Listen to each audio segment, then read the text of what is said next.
Magandang umaga, Philippine Air Force. Narito na po ang magiging lagay na panahon ngayong araw ng Saturday, 16 May 2026. Base po sa ating synoptic situation, yung low pressure area na nasa loob ng ating Philippine Area of Responsibility, formerly Kaloy, ay nasa layo ng 980 kilometers east ng Central Luzon. Samantala, frontal system naman ang makakapekto sa extreme northern Luzon.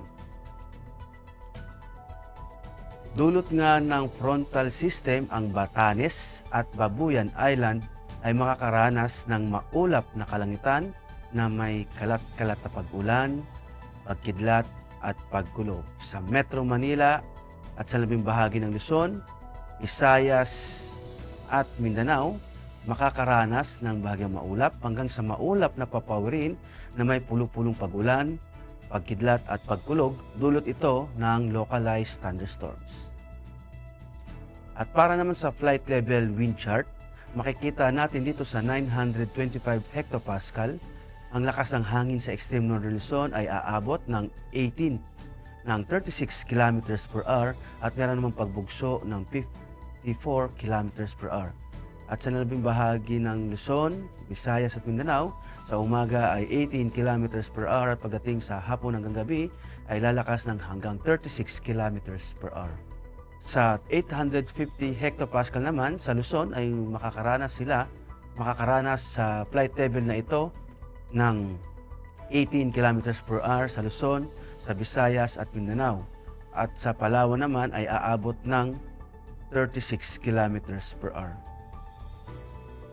At pagdating naman sa 700 hectopascal, makikita natin na merong isang anticyclonic sa Luzon na aabot ang lakas ng hangin ng 18 km per hour sa Visayas din at sa Mindanao. At pagdating naman dito sa 500 hectopascal, makikita natin sa extreme northern Luzon at sa Luzon ay ang lakas ng hangin ay aabot ng hanggang 36 km per hour at pagdating sa Visayas din 18 km per hour at sa nalabing bahaging ng Luzon at Mindanao ay aabot ang lakas ng hangin ng hanggang 18 km per hour at may pagbugso ng hanggang 36 km per hour.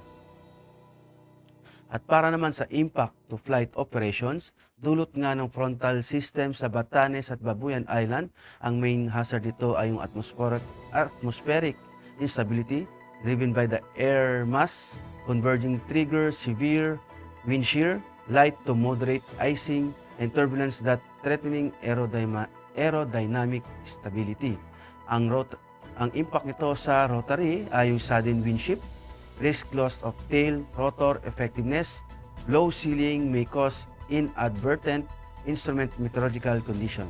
Sa fixed wing naman, pressure drops require all altimeter updates, icing, increase drag, and reduce critical lift.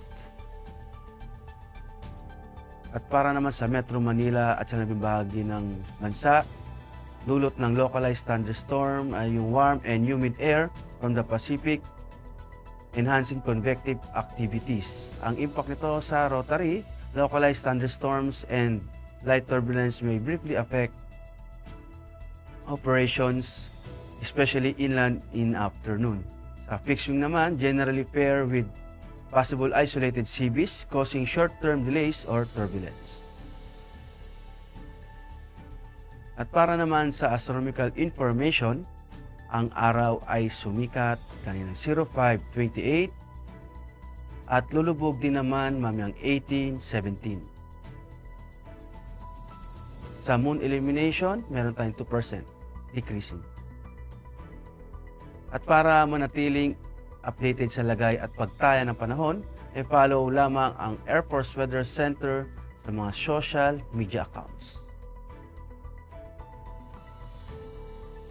Sa ngalan ng aming commanding officer na si Colonel Alvin Jan Cugador, PAP JSC, ako po si Technical Sergeant Brian Benedict B. Arcilla, Weather Forecaster ng Air Force Weather Center. Maraming salamat po.